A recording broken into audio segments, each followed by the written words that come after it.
Student, today our topic is chemical properties of non-metal.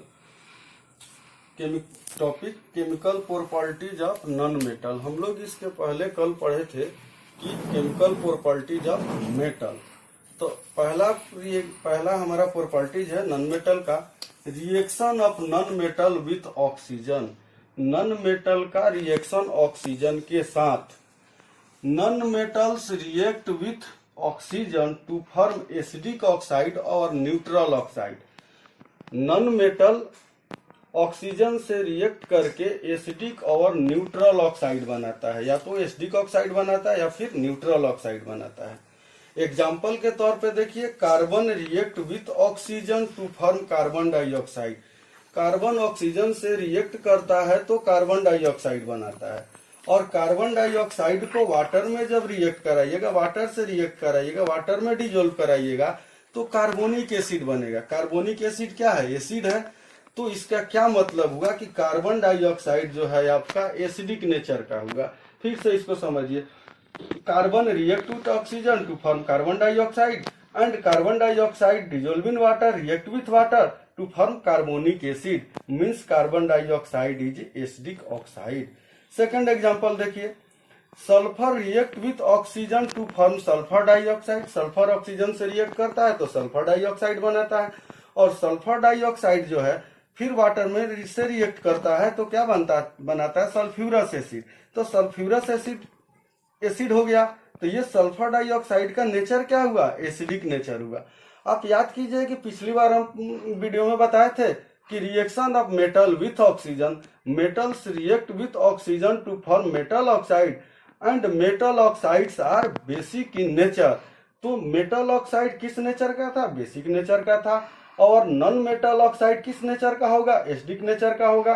और इसको आप कैसे एक्सप्लेन कीजिएगा? तो किसी भी एक एग्जांपल के साथ एक्सप्लेन कर दीजिएगा। आपसे कोई क्वेश्चन पूछे कि explain non metal oxides are acidic in nature, तो बोलिएगा carbon react with oxygen to form carbon dioxide and carbon dioxide react with water to form carbonic acid, means oxide of non metals are acidic in nature. चलिए, अब यह है carbon react with oxygen to form carbon monoxide. अब यहाँ ध्यान दीजिए, carbon oxygen से react करता है तो कार्बन डाइऑक्साइड बनाता है, और कार्बन ऑक्सीजन से रिएक्ट करता है तो कार्बन मोनोऑक्साइड बनाता है। तो दोनों कैसे होगा? अगर सफिशिएंट अमाउंट में ऑक्सीजन होगा तो कार्बन डाइऑक्साइड बनाएगा, और इनसफिशिएंट अमाउंट में ऑक्सीजन होगा तो कार्बन मोनोऑक्साइड बनाएगा।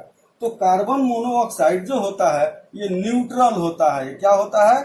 न्यूट्रल होता है। तो यानी कि मेटल का ऑक्साइड जो होता है वो बेसिक नेचर का होता है, और नॉन मेटल का ऑक्साइड जो होता है वो एसिडिक भी होता है और न्यूट्रल भी होता है। जैसे हम कार्बन के ही केस में देखें, carbon react with oxygen to form carbon dioxide. ये कार्बन डाइऑक्साइड कब बनेगा? जब सफिशिएंट अमाउंट में ऑक्सीजन होगा तब बनेगा। और कार्बन डाइऑक्साइड अगर वाटर से रिएक्ट करता है तो कार्बोनिक एसिड बनाता है, तो एसिडिक नेचर का हो गया।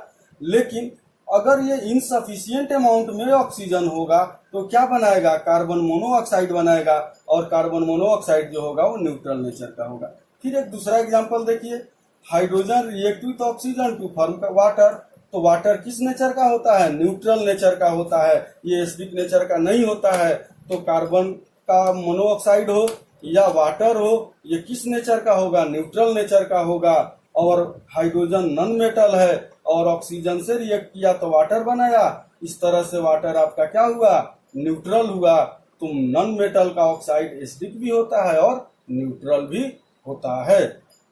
दूसरा रिएक्शन है reaction of non metal with water. Non metal का रिएक्शन वाटर के साथ। Non metals do not react with water.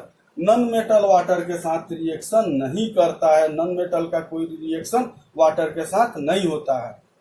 हम मेटल में पढ़े थे, metals react with water to form hydroxide and hydrogen. वहां मेटल में बन रहा था हाइड्रोक्साइड एंड हाइड्रोजन, और नॉन मेटल से रिएक्शन होता ही नहीं है। चलिए, अब तीसरा एग्जांपल में तीसरा रिएक्शन देखा जाए, reaction of non metals with dilute acid. Non metals do not react with dilute acid. Non metal का रिएक्शन डाइल्यूट एसिड के साथ नहीं होता है। हम मेटल में क्या देखे थे, metals react with dilute acid to form salt and hydrogen. Metal जब डाइल्यूट एसिड से रिएक्ट करता था तो साल्ट और हाइड्रोजन बनाता था, लेकिन नॉन मेटल के साथ इसका रिएक्शन नहीं होता है। उसी तरह चौथा रिएक्शन देखा जाए, non metal reacts with base. Non metal base से रिएक्ट करता है, तो non metal do not react with base, ये बेस से भी रिएक्शन नहीं करता है। और मेटल में हम पढ़े थे metals react with base to form salt and hydrogen gas. तो नॉन मेटल जो है बेस से रिएक्शन नहीं करता है, बेस से रिएक्ट नहीं करता है, मेटल करता था। तो फिर से एक बार हम इसको समराइज कर दें कि नॉन मेटल का रिएक्शन ऑक्सीजन के साथ, तो वो ऑक्साइड बनाता है। वो ऑक्साइड एसिडिक नेचर का भी हो सकता है, न्यूट्रल नेचर का भी हो सकता है। दूसरा है नॉन मेटल का रिएक्शन वाटर के साथ, तो non metal do not react with water. Non metal का रिएक्शन डाइल्यूट एसिड के साथ, non metal do not react with dilute acid. तीसरा है non reaction of non metal with base, non metal do not react with base. इस तरह से topic complete हुआ। कितना मिनट? चलिए, अब टॉपिक हुआ हमारा difference between metal and non metal on the basis of chemical properties. Chemical properties के आधार पे नॉन मेटल और मेटल को हम कैसे डिफरेंशिएट करेंगे। तो पहला डिफरेंस है metals forms basic oxide, non metals forms acidic. Metals react with water to produce hydrogen gas. Metal water से रिएक्ट करता है तो हाइड्रोजन गैस बनाता है। Non metal do not react with water, non metal water से react नहीं करता है। थर्ड है metals react with dilute acid to produce hydrogen gas. अगर मेटल डाइल्यूट एसिड से रिएक्ट करता है तो हाइड्रोजन गैस बनाता है। Non metal do not react with dilute acid, non metal dilute acid से रिएक्ट नहीं करता है। चौथा है some metals react with base to produce hydrogen gas, non metal do not react with base. तो फिर से एक बार समझ लीजिए, मेटल ऑक्साइड बेसिक नेचर का होता है, non metal oxide acidic nature का होता है। पहला डिफरेंस ये हो गया। दूसरा डिफरेंस ये हो गया metal react with water to produce hydrogen gas, non metal do not react with water. तीसरा डिफरेंस हो गया metals react with dilute acid to produce hydrogen gas, इसमें हो जाएगा non metal do not react with dilute acid. Fourth हो जाएगा some metal react with base to produce hydrogen gas, ये होगा it is not react with base. इस chapter complete हुआ।